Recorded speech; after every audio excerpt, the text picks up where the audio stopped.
স্বভাবগতভাবেই মানুষ সুন্দরের পূজারী, আর ছেলেদের সৌন্দর্য অনেকটাই জুড়ে আছে চুলদাড়িতে। তাই সৌন্দর্য বর্ধনে নরসুন্দরের দ্বারস্থ হতে হয় পুরুষদের। যুগের সাথে তাল মেলাতে এখন পুরুষরাও হয়েছেন শৌখিন। চুলদাড়ি কাটানোর বিষয়ে অনেকটাই সচেতন তারা। তাই বর্তমান শহরগুলোতে শুধু চুলদাড়ি কাটাতে অনেক পুরুষই খরচ করছেন হাজার টাকা। এই জন্য শহরগুলোতে গড়ে উঠেছে পুরুষদের জন্য বিউটি সেলুন, যেখানে চুলদাড়ি কাটানোর পাশাপাশি স্কিন কেয়ারেরও সেবা দেওয়া হয়। পরিস্থিতি যখন এমন, তখন ঠিক বিপরীত চিত্রও রয়েছে। এই যে ঠাকুরগাঁওয়ের বালিয়াডাঙ্গি উপজেলার লাহিড়িহাটে এই নরসুন্দরেরা, যারা মাত্র 10 টাকার বিনিময়ে কাটছেন চুলদাড়ি। এখানে পিড়িতে বসেই সেবা নেন সব শ্রেণীর মানুষ। বছরের পর বছর ধরে এই কাজ করে আসছেন নরসুন্দররা। বাপদাদার আমলের গ্রামীণ এই ঐতিহ্য ধরে রাখতে এখনো এই পেশা ছাড়েননি তারা। এটা আমার জাতীয় ব্যবসা, এটা ধরে থাকবে।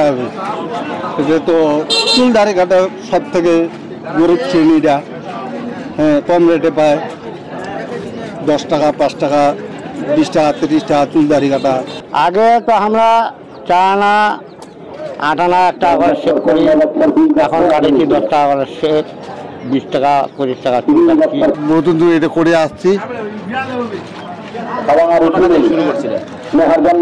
5 টাকা তো শুরু করছি, এখন 10 টাকা চুল কাটা 20-30 টাকা স্যার। আজকে আমরা এইভাবে ধরে আছি এবং এটা যেন দীর্ঘদিন থাকে। আর এই সরকার যদি কোনো ব্যবস্থা আমাদের জন্য নেয় তাহলে এটা খুব ভালো হয়। যুগ বদলের সঙ্গে সঙ্গে পরিবর্তনের ছোঁয়া লেগেছে সবখানেই। ঠিক তেমনি কালক্রমে হারিয়ে যেতে বসেছে পিড়িতে বসে ভ্রাম্যমাণ নরসুন্দরদের হাতে চুলদাড়ি কাটার দৃশ্য। এরপরও ঠাকুরগাঁয়ের বালিয়াডাঙ্গি উপজেলার লাহিড়িহাটে চোখে পড়ে এমন দৃশ্য। স্বল্প খরচে চুলদাড়ি কেটে খুশি এখানকার খদ্দেররাও। আমরা মনে করেন যে 4 আনা সেভ করছি, 4 আনা চুল কাটি এলা কাটছি আমরা 10 টাকা করে।